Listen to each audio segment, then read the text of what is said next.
and welcome to my YouTube video.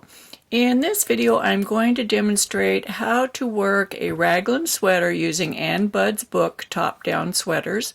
I have her permission and permission from Interweave Knits to use this book in this video. Thank you, Ann Budd, and thank you, Interweave Knits. So we're going to move through the book quickly. I just want to show you the important places that you need to find in this book. This is on page 12 and 13, and this is this general sweater measurement. So this is going to give you the finished sizes, the finished measurements on different areas of the sweater. For example, the circumference of the sweater, the actual body circumference that sweater would fit, the body length, top shoulder to hem, center back neck to cuff, armhole depth, etc. So you would want to measure your body because it gives the actual body circumference here, and figure out where you are in this chart. And I do that by measuring each of these areas on my body. This video is in conjunction with a knit along that I'm doing. It's called It Takes a Guild Cardigan. It is actually a tutorial on how to create your own raglan cardigan with a shawl collar and pockets, and we use this book. So this video is in conjunction with that. In that tutorial I have pages showing you how to take your body measurements. I also have a video which I'll link below in the description of this video that tells how to get your body measurements. So you get your body measurements, and then the next page we want to look at is actually the schematic page. Here's the schematics. These are the most important part of making a sweater. All of the measurements that are shown on this schematic are the finished sweater measurements. In the tutorial I talk about ease, and for our sweater in particular we're going to use 4 inches of ease for the body and 2 inches for the sleeve, unless you want to change them and use your personal preferences, which is okay.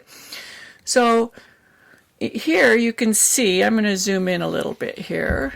For example, sorry, I just knocked my camera. In this one, the third size over is 40-inch chest circumference. That's the finished size, not your bust circumference, but the sweater circumference.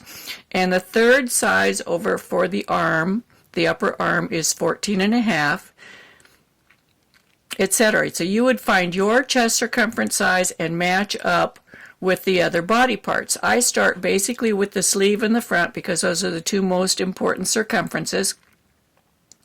And if they match with your body measurements plus ease, you're good to go.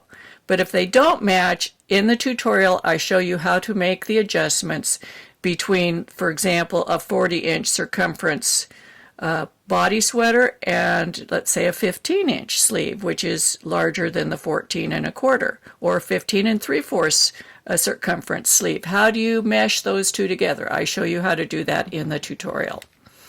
So once you've found your schematic here, which is very, very important, you can actually knit an entire sweater just from a schematic once you learn how to use them. Then you're going to go, let's take the magnification off, to the book over here. This is the raglan section. It says raglan right here. And along this side, it gives you your stitches per inch. So you would have to work a gauge swatch before you can do this. And you work the gauge swatch, a generous swatch, like 6 by 6 or larger, and then block it, let it rest for a while, manipulate it so that you get the true gauge, measure your stitch gauge, and you can fit here.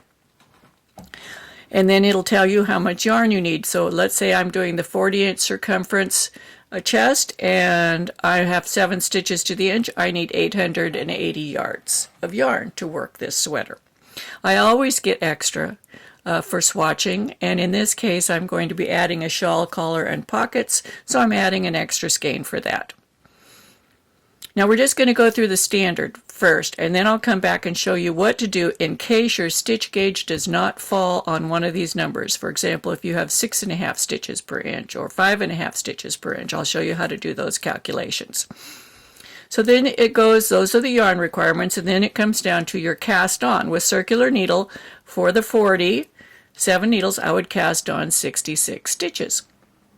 So you just find your chest circumference, your stitch gauge, and you follow that column and with your stitch gauge, and you follow the directions with circular needle cast on. And then the next line says, do not join, rows begin at center front. This is for a cardigan.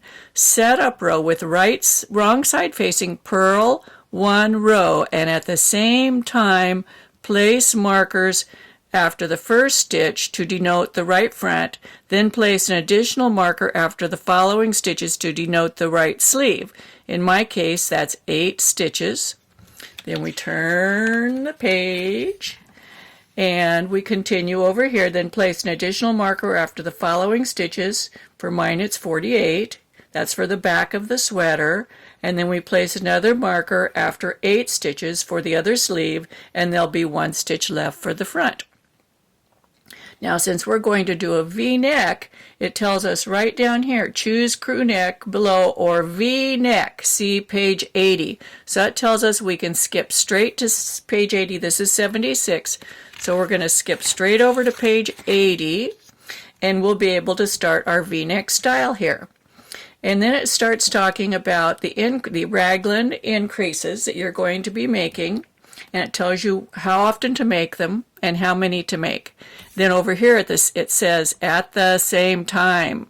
So at the same time that you're doing this, you're going to also be reading this because it's for the V-neck. These are the raglan decreases. These are the V-neck. And you can see I have my numbers circled, which you can do in your book. And you continue working through here. So these are the raglan decreases. When you get to the finish of the raglan decreases, you're going to divide for body and sleeves. So that pullover option, we're not doing that. We're going to skip tongue-tied, skip straight over to the cardigan option. We're going to work back and forth in rows.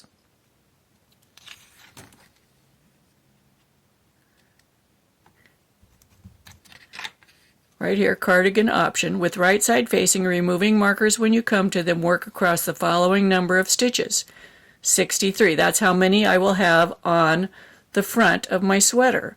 Then place a following number of stitches on waste yarn. This is how many stitches are in my sleeve, and it's going to go on waste yarn. Then I knit across, I add these stitches. I'm going to cast on 14 stitches in the underarm, and it's usually 2 inches, so it's easy to see. I have a gauge of 7 stitches to the inch. She has me cast on 14 stitches, so I'm casting on 2 stitches under the arm. Now, when you're counting your full arm circumference of your finished project, you need to count these stitches in. They also add to the body. So you just moved 86 stitches onto waste yarn. You cast on another 14, and so the arm really has 100 stitches in it. And you see that? Then you work across the back stitches, 126, and you're going to place the next 86 stitches on waste yarn. You're going to add another 14 stitches underneath, and then you're going to knit across the remaining front sweater. So now we have a total of 280 stitches around the circumference of the chest. The arms have been placed on waste yarn. Each front will have 70 stitches. The back will have 140. Once you finish the bottom, you work to the length that you want to work. Then you're going to come back to your sleeves and you work your sleeves, and it tells how to do your decreases. You just follow this, taper your sleeve, you just follow this all along, finishing. Then you can add your button bands. You can add a neck band. In our case, we're going to add a shawl collar. As I mentioned earlier, there are times when your stitch gauge isn't listed here. This is 3, 4, 5, 6, 7 stitches per inch. Let's say you're getting 5.5 stitches per inch. And you have a 40-inch circumference finished size. That's your finished size of your sweater. You were planning on it being 40 inches, and you're getting 5.5 stitches to the inch. 40 times 5.5 is 220. So what you need to do then to find out which numbers you need to use is you need to go to the page where we have the finished numbers for the chest circumference. This is where we've put the sleeves on waist yarn and we've cast on the stitches underneath the underarms, and then it says there will remain. And we want to look across here until we find 220, and we find it right here in size 44 with a stitch gauge of 5. So that tells us we're going to use 44 with a stitch gauge of 5 instead of 40 and 5.5. So we would start back over here, 44, stitch gauge of 5, and we would follow all of those directions for the increases and decreases. But we would follow the length measurements, which is on the schematic, for our size 40. So for the body length and from the underarm to the bottom for size 40 is 13 inches. For size 44, it's 14.5.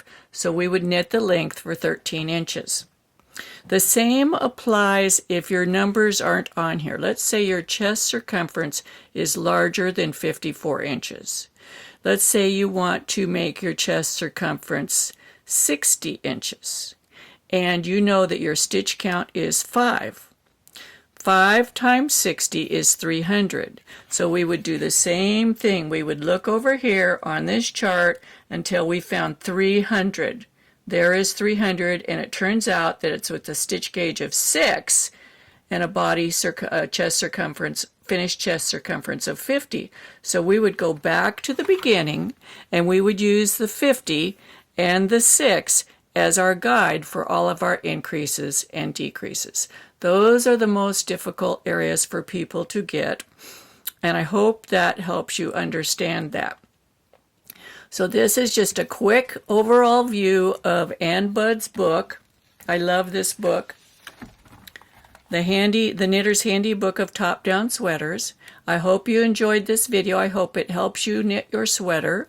I would love it if you would give me a thumbs up. Leave me a comment for my video, subscribe to my channel, share my videos, and come back and watch more. And join us in our knit along with the It Takes a Guild Cardigan. You can find us on Ravelry. In my group, it's called Knitting with Suzanne Bryan. You can also find us on Facebook in the same type of group, Knitting with Suzanne Bryan.